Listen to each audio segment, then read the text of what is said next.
দেশে এবং দেশের বাহিরের আমার সকল বন্ধুদেরকে জানাই আমার সালাম, আসসালামু আলাইকুম। প্রিয় দর্শক, আজ জানাবো শ্যামবাজারে পাইকারি দোকানে পেঁয়াজের দর। এক সপ্তাহ ব্যবধানে পেঁয়াজের দাম বেড়ে গেছে অনেকটাই।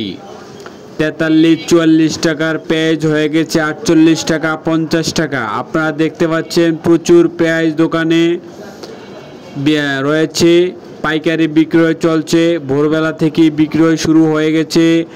আজ পেঁয়াজ বিক্রয় হচ্ছে 48 টাকা 50 টাকা করে। আপনারা দেখতে পাচ্ছেন প্রচুর পেঁয়াজ রয়েছে শ্যামবাজারে। প্রত্যেকটি ঘরেই ভালো পেঁয়াজ রয়েছে এবং তারা বিক্রয় করছে পাইকারি দরে।